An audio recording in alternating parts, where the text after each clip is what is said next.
Oh, goody. All right, what's going on, everybody?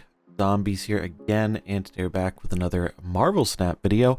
So in today we are talking about the new card release for this week, Master Mold, and whether or not he's worth your 6k token. So if you haven't seen Master Mold before, he is a 2/2 that has the ability on reveal, add 2 Sentinels to your opponent's hand. Initially, before release, this was actually a 3/3 that gave 3 Sentinels, but it was actually changed down to a 2/2 that gives 2, and I actually think that makes the card quite a bit better, because even though it's less Sentinels, it is happening a turn earlier, which I think is more beneficial. So where can this card find a home? I think there are 2 main kind of decks that you want to be seeing this in.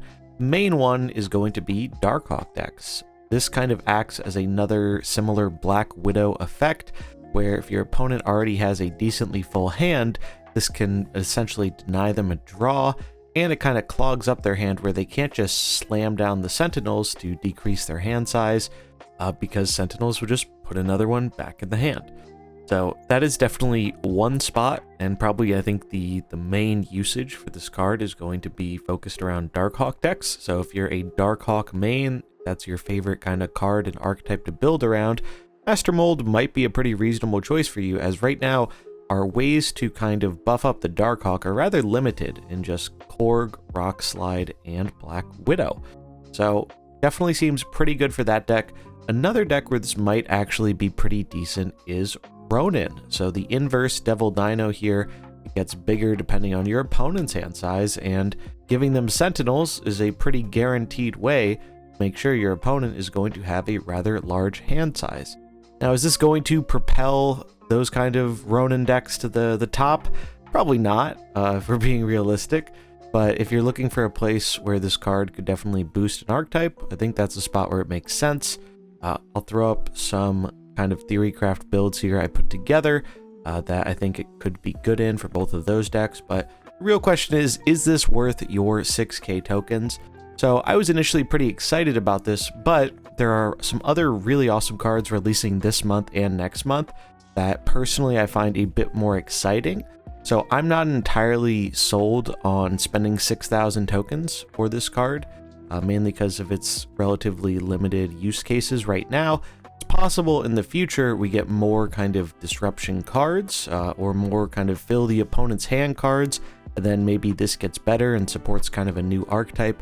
But for what we have right now, I think unless you're like an adamant Darkhawk main, this is probably one I would pass on while it is in Pool 5.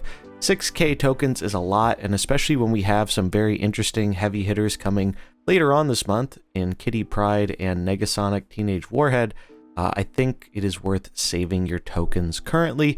That's my plan. Who knows? You know, maybe I cave, because I do very much like Darkhawk, and end up going with it. But I think for the vast majority of players, I think this is probably one I'd recommend passing on. Maybe you wait until it goes down to Pool 4 and then go for it then. Or if you really aren't interested in those archetypes at all, you can just kind of ignore it until it goes down to Pool 3. So those are kind of my thoughts on the card. Interesting design. I think it's a fun card, but like a lot of other fun cards, I think it suffers from the fact that it's releasing into Pool 5, and players have to be very selective about how they use those resources, because tokens are not something that grow on trees. They take a while to accumulate. If you're full free to play or pass only, you basically end up getting 1 Pool 5 card a month once you finish Pool 3. So you really want to make sure you're getting the best bang for your buck there, and especially if you're still hunting some of the big bad Perma Series 5 cards like Thanos, Galactus, and Kang. I think those are just a lot more value because you know they're not rotating down, whereas in a bit of time, Master Mold will go down to Pool 4 and then Pool 3. So those are kind of my thoughts on Master Mold. Fun design, definitely good for the Darkhawk shells.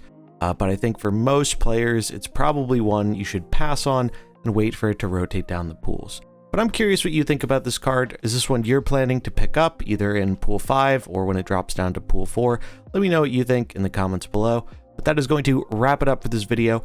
If you enjoyed it, remember to like and subscribe, and I'll catch you in the next one. Peace.